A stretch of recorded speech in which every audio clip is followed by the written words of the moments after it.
শহীদ রাষ্ট্রপতি জিয়া রহমান সাহেবের একজন সৈনিক। আমি জিয়া রহমানের আদর্শের বিশ্বাসী, আমি কাজে বিশ্বাসী। আমি প্রচুর কাজ করেছি, কাজ করব, সারা জীবন বিএনপির সাথে থাকবো, বিএনপির জন্য কাজ করব। আমি মনে প্রাণে বিশ্বাস করি আমার দল আমার কথা বিবেচনা করে সঠিক সিদ্ধান্ত নেবেন। আমার দলের প্রতি পূর্ণ আস্থা আছে।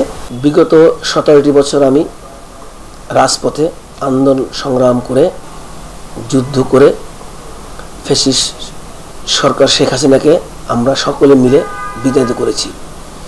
এই লম্বা পথে আমি অনেকবার জেল খেটেছি, অনেক মামলার শিকার হয়েছি। আমার দ্বারা আমার সাথে আমার নেতাকর্মীদেরকে নিয়ে আমি ঢাকা শহরের মধ্যে সবচেয়ে বড় বড় র্যালি করেছি। আমি একটা র্যালি থেকেও আজ অবধি মানে নিজেকে এসকেপ করি নাই। ঝড় ছিল না, বৃষ্টি ছিল না, টিয়ার সেল ছিল না, সবার মধ্যেই আমি রাস্তায় ছিলাম। এটা আমার দল, আমার নেতাকর্মী, ঢাকা শহরের সাংবাদিক ভাইয়েরা আপনারা সবাই জানেন, এবং সেটা ছিল দৃশ্যমান। আমার প্রত্যেকটা মিছিল মিটিং ছিল দৃশ্যমান। 5 তারিখের পরও আমি আমার শিবচর এলাকায় আমি প্রায় 18টি জনসভা করেছি, 64টি ওয়ার্ড মিটিং করেছি। সারা বাংলাদেশের মধ্যে এত কাজ একটা এলাকায় করছে না। আমার এলাকার লোকজন আমাকে অত্যন্ত ভালোবাসে। সেই সকল কিছু বিবেচনা করে দল যাচাই বাছাই করে আমাকে নমিনেশন দিয়েছে। আমি আলহামদুলিল্লাহ বলেছি দলের নেতাদেরকে এবং আমার প্রিয় নেতা জনাব তারেক রহমানকে ধন্যবাদ জানিয়েছি। আমি কাজ করা শুরু করেছি।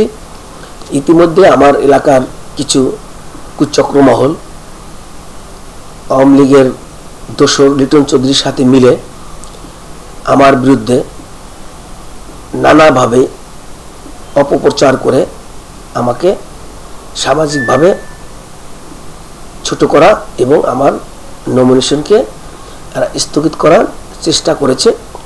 দল করেছে বা দল আশা করি সমস্ত কিছু বিবেচনা করে যেভাবে আমাকে নমিনেশন দিয়েছেন আল্লাহর রহমতে দল আবারও সব কিছু বিবেচনা করে সব কিছু যাচাই বাছাই করে আমার এটা বহাল রাখবেন, এটা আমি মনে মনে বিশ্বাস করি। আর আমি যেহেতু জনগণ নিয়েই থাকি, মানুষ আমাকে ভালোবাসে। গতকালকে আপনারা দেখেছেন আমি আমার অজান্তে শিবচর থেকে প্রায় হাজারে হাজারে মা বোন রাস্তায় নেমে গেছে আমার এই কথা শুনে।